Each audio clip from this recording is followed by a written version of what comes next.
Hey everyone, and welcome back. We have a lot to cover tonight. So, as mentioned previously, I know I said that I was not going to cover every single episode of Big Brother this season, but after watching the premiere last night, I could not resist. So, that being said, I, Bryce Lennon, will be covering every episode of Big Brother 28. It's a little ambitious, but I know that I can do it. I mean, I can do anything I set my mind to. We all know this. So, we're going to dive right in. We have a few segments to go through. I'm not going to go through each aspect of the episode. Remember, you too can watch the episode live, or you can stream it on Paramount Plus or whatever cable provider you use. But to dive in, let's go with our first impressions for the first episode of Big Brother 28. So, I was thoroughly impressed with this episode. Normally, with Big Brother, we get a lot of filler content. They spend a lot of time watching or observing, or we spend a lot of time watching the house guests get their keys at their home, and then like the little intro packages. We did all that this episode, but since we had so much to cover, I feel like they didn't spend as long on everything as they normally do. So we like breezed through everything quite fast. Like we started off with the women, then we jumped into it with the men. And in comparison to my earlier assessment of the house guests, a lot of my opinions haven't really changed because we haven't had that much content. Like the live feeds go up tonight, Friday, and I will be diving in so I can get all the tea, all the tea. But I say all that to say we didn't have a lot of personal content or personal information to go off with these people. We only had a few confessionals, and then I noticed that a lot of people had confessionals, meaning that they were good with one-liners or narrating the story. I see where production is going with this particular group. I say all that to say, I feel like the confessional queen this season is going to be Ashley. The spotlight was on her throughout. And I originally thought Ashley was giving more so femme fatale, very intelligent, definitely going to rely on her looks and sexuality and sensuality to get ahead in the game. I feel like that's what she's giving, but based on the edit, they're almost making her seem like, I don't want to say she's an airhead, but she's getting the Ashley edit. And if you're familiar with last season, Ashley, our winner, was giving us very much Hillary Banks. But then this whole time, remember I said she was a lawyer. She's actually very intelligent. And that's like, I feel like she didn't receive the edit that she deserved. Now, I'm not going to put that entire pressure on this season's Ashley, but it's definitely kind of reading the same. Also, on top of that, she has her eyes set on Rome, I believe. And bear with me. Bear with me. I'm still learning everyone's names. It's only been a few days. I plan to get their names down by at least next week. So I feel like she has her eyes set on Rome, but then also Barrett is interested in Ashley, quite surprisingly, because I saw on X, a lot of people thought that Barrett was queer. I mean, he could still be queer, right? But a lot of people thought that he was strictly into men 100%. And clearly he's not. He's into Ashley too. Also, on top of that, I loved Sister Latrice. She was giving us so many great confessionals, so many great one-liners. I love that she's not allowing her age to hinder herself in this game. She was very social, as well as Taylor. Taylor also was narrating us in the diary room. She did a great job. Excuse me. I just ate dinner. I can't really talk right now. I'm making it work. But she was narrating us in the diary room. She was actually competing very hard in the challenge, right? She got second place, almost won safety. And I'm going to get to that shortly. We also had Chuck, who surprised me. He seems like a genuine buff teddy bear, and I love that. I mean, we could do without the cowboy hat because I don't really feel like that was his true aesthetic. That was probably his aesthetic to go on the show or his character, but I'm really gonna like Chuck. I think so. The person that was worrying me based on the confessionals was Drew. I felt like based on Melanie's confessional, she wasn't really feeling him. he seemed like he was all over the place. He was already into like a bromance. It might have been his age. I think he might be 21, but he has experience in front of the camera. So maybe he was just playing it up a little bit too much. And the thing with Big Brother is that you want to come in very personable, very friendly, but not necessarily, you don't want to do too much. You kind of want to like fly under the radar, at least for the first day. But he seemed like he was doing the most. But he might have just been happy to be on the show. I think allegedly he's a super fan. He listens to Rob Has a Podcast, things like that. I listen to Rob Has a Podcast. So he might have just been hyped. But I would hope that he kind of tones it down moving forward. But we'll see what happens. Haley, queen of giving us nothing. I'm not really sold on her yet. She was giving Ice Queen before the episode, but it's also giving Couch. But we're going to give her a little grace. Maybe she's a little camera shy, or maybe she just doesn't have a storyline right now. Also, we have Jason. Jason giving us all the personality. Can't wait to see him in drag. And he received safety, which is amazing because I was a little afraid based on people and their viewpoints that I've learned about before the episode aired. I was just nervous that he was going to be an easy target to go on the block. Historically, with Big Brother, gay men or queer men are, if they're not winning out, they're targeted early. And this, it just is what it is. Remember, this is a social experiment. And if the cast is not 100% queer, you could be left out of those major alliances, especially with the bros or the women. You kind of have to like get in where you fit in. So I'm glad he was able to provide safety for himself. Camus, he also, I think he did win safety, right? I think he won safety. I can't remember off the top of my head because there's quite a bit to cover.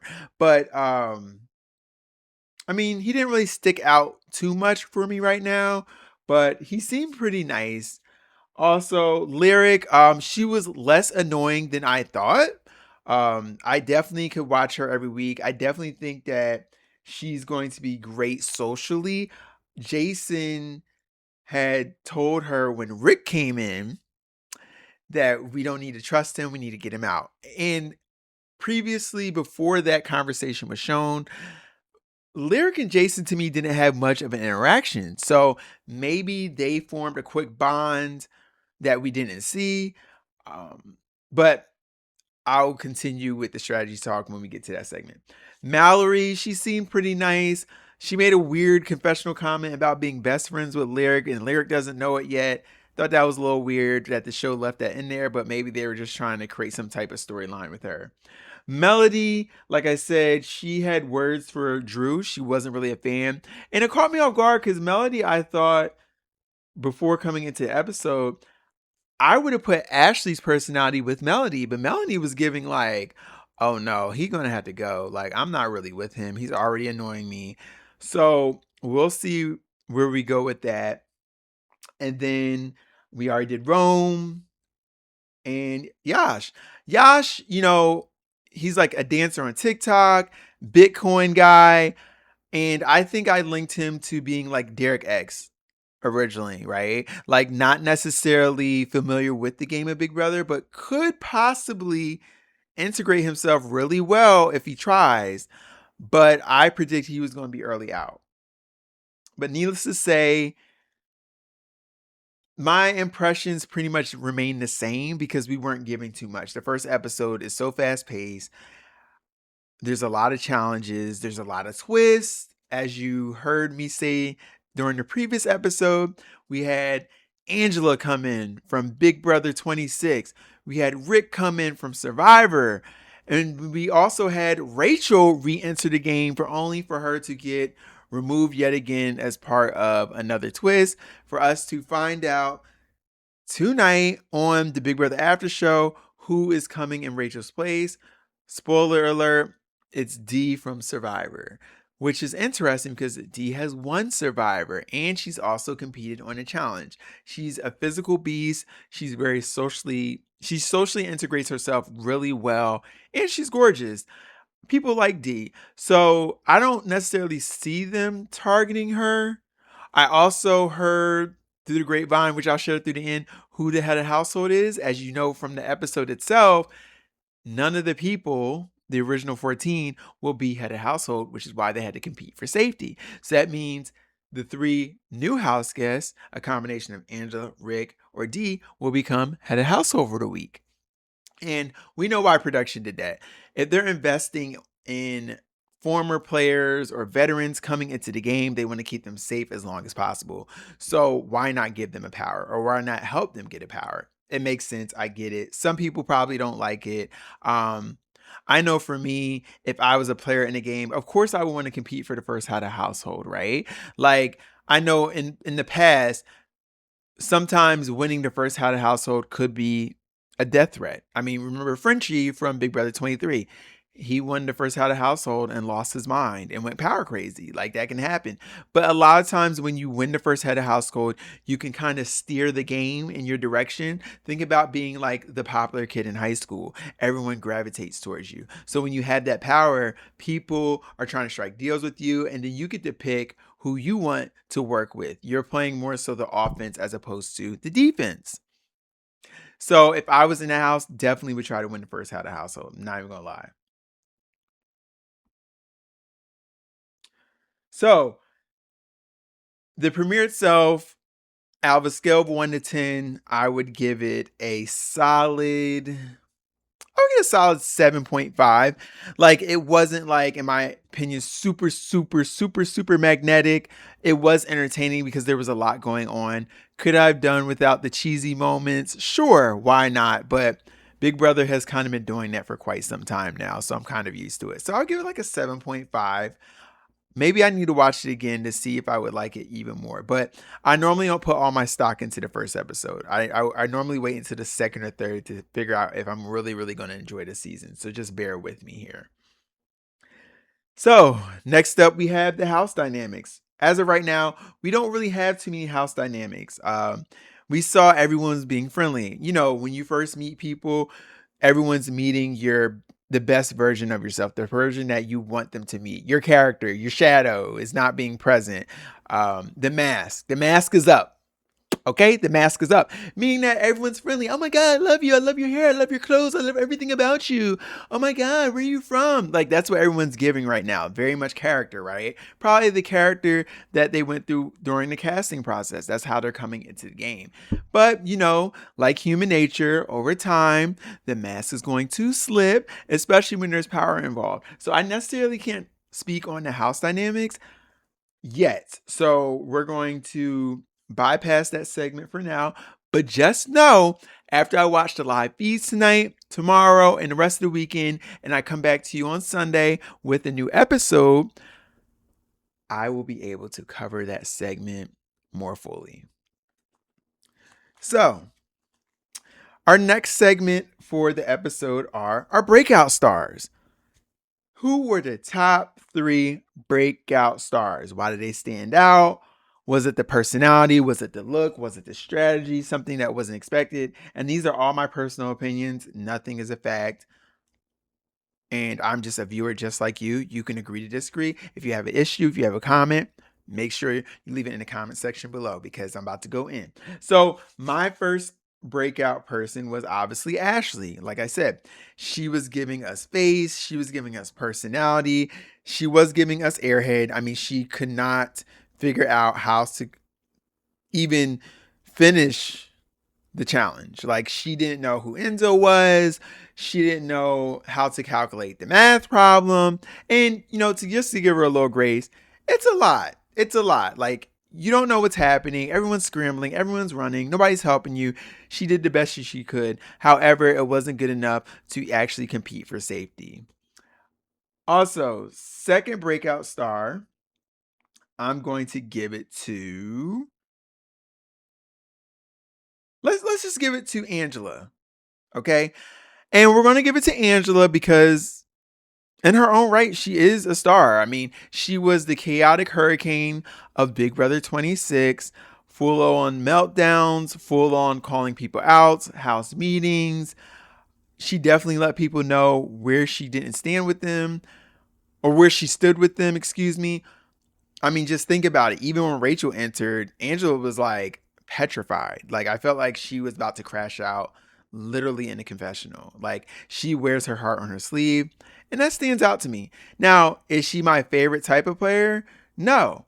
But for the chaos and for the plot, definitely a breakout star. So my third breakout star, surprisingly, is going to be Rome. So Rome was way more calm, way more reserved than I anticipated. Like, I thought that he was going to be this alpha male. He's going to be obnoxious, hyper masculine, a little misogynistic. I mean, you never judge a book by its cover, but Rome, he seemed pretty grounded. He definitely competed for safety and won. Shout out to him. Oh, and it came to me. Camus did not win the safety. Bryce, get it together. Like, it was Rome, Jason, and Chuck. It was not Camus. So I can't even speak on Camus right now because he didn't really give me too much. But going back to Rome, Rome to me was the third breakout star. So we have Ashley, Angela, and Rome. And honorable mention, Latrice. Latrice, I'm going to get to her in a second. Confessional gold. We love mom. We love everything about her. But she did one thing, or maybe not she did one thing, but her thought process on something scared me a bit. It scared me. Same with Jason. Something he did scared me. And that's why they weren't the breakout in this particular episode. So, next segment, we have our power rankings. So, which house guests are in the best position transitioning to post head of household, depending on who wins? So remember, we have the three returners, Angela, Rick, and D. We don't know about D yet. But based on who's in the best position, obviously, it's going to be the three men that are safe. We got Jason, Chuck, and Rome. Go figure. Now, if we remove the safety component, I think that Barrett is going to be safe. I think he's in a great position. Although he did not get to compete for safety because, like Ashley, he cannot figure out the competition. He loves Angela and he's already a gamer. So I feel like if he loves Angela, he's going to know how to kiss ass.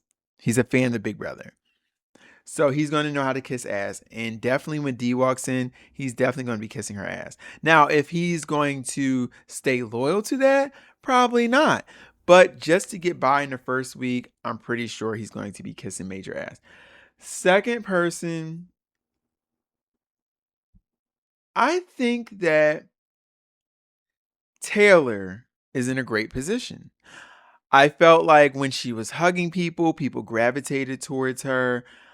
Even Angela said she was beautiful. I feel like she has like great charisma. And she's tiny. Like, she's tiny. She's not as threatening. I don't know. She just has good energy. And I don't think that people will target her right away. Hopefully. Like I said, we don't have live feeds yet. We're just basing off the edit. Third person, I'm going to say Lyric. And the only reason I'm going to say Lyric is, like I said, that conversation with Jason. I don't know if they've had a previous conversation or that was just something Jason said on the fly. But now Lyric has information that Jason gave her. This is who we need to go after. So if Lyric is in a position where she cannot defend herself or she potentially might get nominated, she might just throw Jason under the bus. And I think that's a pretty good position to be in, honestly. Now, house guests who are the most vulnerable. Who could become an early target? Who seems socially isolated? Who's playing too hard? And who needs to change their game quickly? In no particular order, I'm a little afraid for Latrice. Only because during the competition, Latrice was rooting for everybody. And based on what I've known about previous seasons of Big Brother, more specifically Big Brother Canada, season 6, They literally nominated the oldest woman in the game because she cheered for somebody else during the competition, and that scares me. Also, in her confessional, she said that Angela's got to go, that there can only be one older woman. Now, from a psychological standpoint, I get it. Like, when it comes to people, you want to make sure you have something to offer, right? You want to make sure that you are the specialized person, okay? But here's the thing. You have to know how to use people to your advantage. Angela will always be a shield in front of Latrice. Angela, people know her game. They know how she plays. She's also older. She's a loose cannon. She's good for a crash out. She can win competitions. This is one of those instances where you need to keep her in your back pocket. At the same time, when you're ready to jump ship on that ass.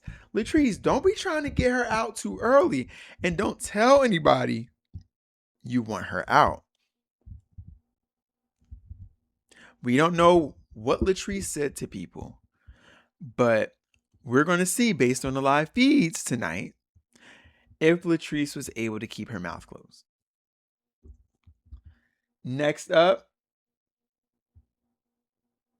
I'm going to say Drew. The reason I'm going to say Drew is because the show showed us how Melody felt about him for a reason. And even when I watched the episode back, he was all over the place. And he's the youngest, from my understanding. And either I could see it go in two ways. Either someone's going to take him under their wing, or he's going to go on the block right away. Because there's also been a pattern over the years, like the last 4 or 5, where the first person gone is a pretty decently athletic man. Like, that just is what it is.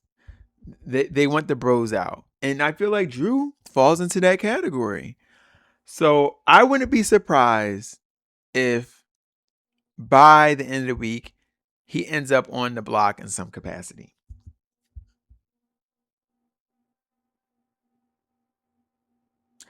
Third person most at risk.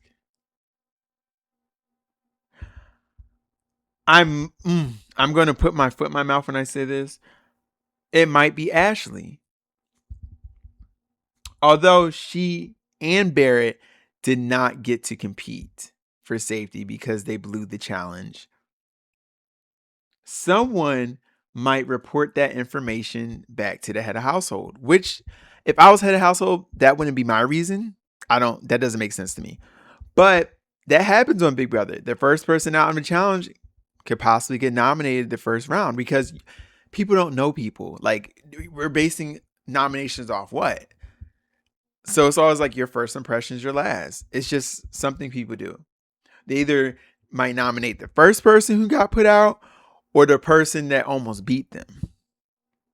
So we're going to see. So those are my 3 people who I feel like could be possibly who could be in the most danger going forward. Now, mind you, I'm only basing this off an 1.5 hour episode with commercials. I keep telling y'all this. So don't be trying to rip me up in the comments. Like, these are just very broad opinions right now. We don't have enough data. And I'm a man. I work with data for a living. I work with data, right? Our next segment,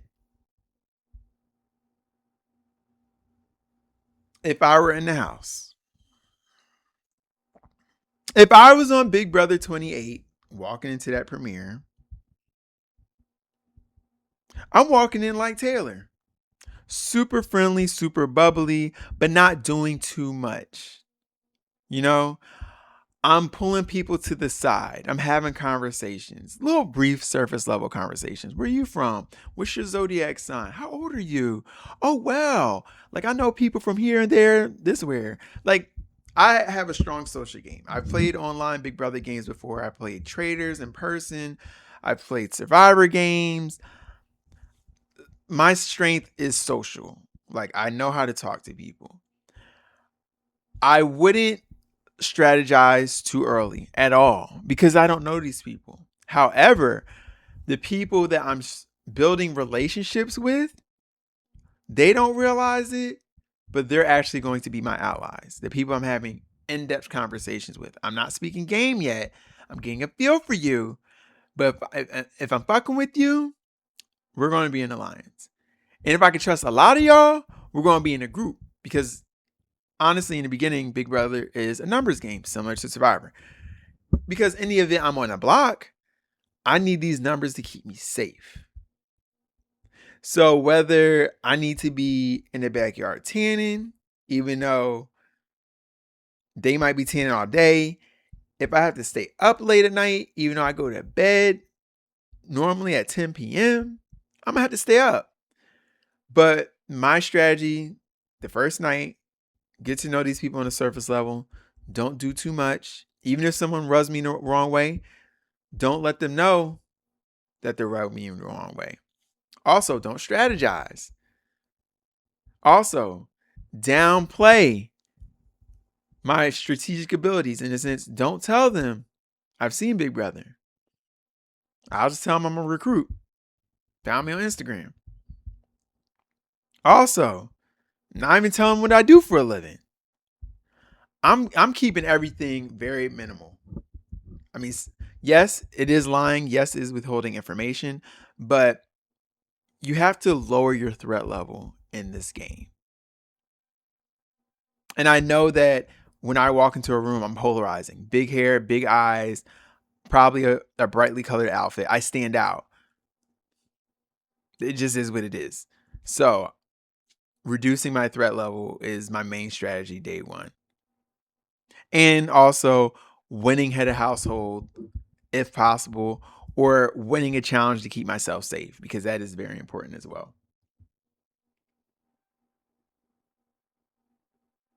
Next segment and last segment, live feed updates. We ain't got no live feeds yet. Okay? So we can't cover that right now. However, I've heard through the grapevine that Rachel, during her brief stint in the house, was apparently forming alliances, having conversations, and she knew she won't even stay in there. I mean, that's amazing, right? I love that. I love that part for her, right? But I'm interested to see, I need to see an interview, what she thought about everybody in her brief time there. So we can compare notes. Like, sis, Rachel, I do an interview. Do an interview so we can compare notes here, because I need more information. Also, like I said before, spoiler alert, apparently D is the third reality TV house guest to enter the game. Also, I've heard that D has also won head of household. And D is also a strategist. And I'm interested to see who she's going to nominate this week. Also, the blockbuster is back, meaning that she's probably going to have to make 3 nominations. Then there's going to have to be a veto winner. If one of those nominees come down, she's going to have to nominate a 4th person. Then, right before the eviction, they got the blockbuster competition, meaning that one person's coming down. So we don't really know who's going to go home that first week, especially since everything is so vague. But I'm really interested to see how these 3 other house guests interact with these 14 other people. Like, is it going to be a Big Brother 18 situation where the newbies try to vote out the veterans and it blows up in their face week 1? Sorry, Jose, excuse me. Are we going to do it like Big Brother 14 with the coaches? They take them under their wing. We're going to do it like Big Brother 25 where Sari had her army around her. Like, I'm just really excited to see. So I'm interested to see how you felt about the premiere episode. Like I said, I gave it a, I'd say 7.5 out of 10. In our next episode on Sunday is head of household competition and nominations. So make sure you like, comment, and follow. Be sure to interact. If you don't agree with something, let me know. If you agree with something, let me know. Remember, we don't have that much information to go off this episode, but I'll be back Sunday with another episode, and it'll probably go up on Monday. But you all have a great weekend. Make sure you watch the live feeds on Paramount Plus, and we will catch up soon. Take care.